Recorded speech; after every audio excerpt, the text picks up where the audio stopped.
name is Mariah Guzman, and welcome to this presentation about diabetes. In America, there is millions of adults and children who suffer from diabetes type 1 and 2. Diabetes is a very serious disease, and if left unseen, can cause more problems for the person. Today, I will be discussing the growing epidemic of diabetes in America. The reason I am so interested in this topic is because a significant amount of people in my family suffer from this disease.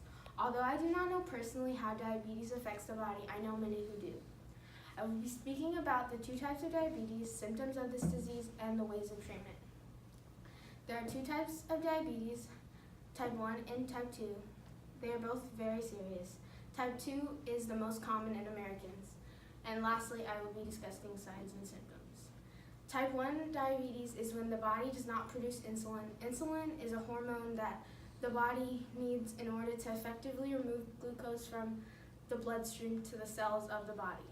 About 1.25 million Americans have type 1 diabetes, and it is estimated that there are over 40,000 new diagnoses each year.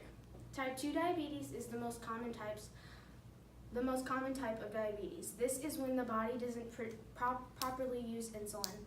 This form of diabetes is common, that it makes up 95% of Americans with diabetes. Type 1 is only 5%.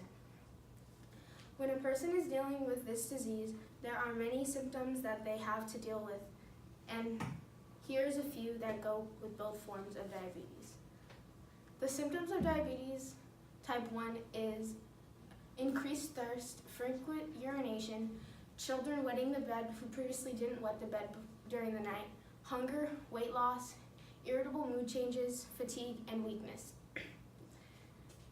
The symptoms of type 2 diabetes is increased thirst, increase in hunger even after eating, dry mouth, urination issues, weight loss or weight gain, feeling of weakness, and blurry vision. Fortunately, there is treatment for both forms of diabetes. Although there is treatment, there is no cure for diabetes.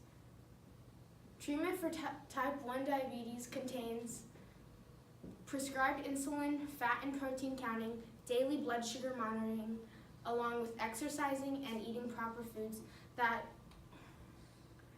won't affect health even more. Exercise should be a part of a diabetic's daily routine, getting at least 30 minutes a day.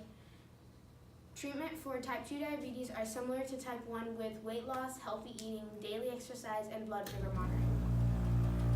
That concludes the end of my presentation about diabetes. Today I discussed the two forms of diabetes, the signs and symptoms, and the treatment